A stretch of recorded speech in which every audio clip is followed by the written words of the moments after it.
An annual seminar in the upstate today brings people from across the nation together in support of a common goal. It's the 6th annual Bon Secours Human Trafficking Seminar, which aims to teach community members to raise awareness and to take action in the fight against human trafficking.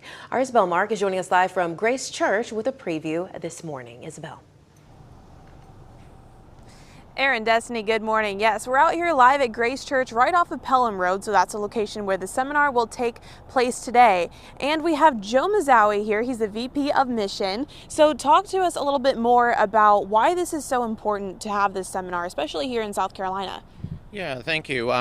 South Carolina, we are in fact a hotspot of human trafficking, being particularly here in the upstate, located between Charlotte and Atlanta, two major cities. There's a lot of human traffickers that come through, as well as victims that are trafficked within our area. Another reason for Bon Secours St. Francis why this is so important is we know as healthcare providers, statistics show that nearly 88% of victims actively seek healthcare and receive treatment while they're being trafficked. So, a number of years ago, our system has made a commitment with a desire to care for those who are on the margins, to really think about how do we help our staff identify and know when there may be victims or possible victims of trafficking. I feel like, to the typical viewer, you don't typically think that it could happen in your community, but you mentioned that this is, we're between two big cities, so I love that you mentioned that. And then if somebody, isn't able to make it to the seminar today, how else can they get involved and help out? Absolutely. There are a number of organizations and agencies in our area, Switch, Jasmine Road, that support and lift up victims of human trafficking, as well as just one of the most important parts. Last seminar, we talked about mentorship. A lot of times, human traffickers prey on those who are alienated, that are lonely.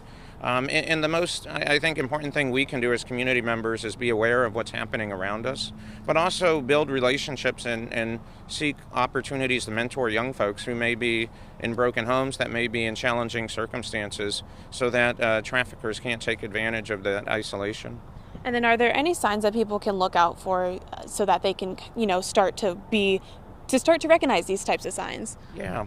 One of the things often people think of trafficking victims as people that come from international places or from outside our area. Studies show that nearly a large percentage of those that are being trafficked actually come from within sort of the United States, within our area. Often they may be trafficked by family members or someone close to them. It's something that they're not aware of. So just some things to look for. Perhaps someone that's extremely possessive over someone else.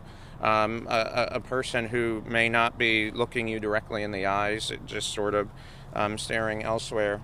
And then someone in particular who might feel like a lack of self-worth. Okay. Thank you, Joe. Thank you so much for all of that. So the event the doors will open here at 7 and then it'll run from 8 until 12:30. Tickets are available on our website. You can find the link there as well as to the live seminar. But for now, live in Greenville, Isabel Mark, WYFF News 4.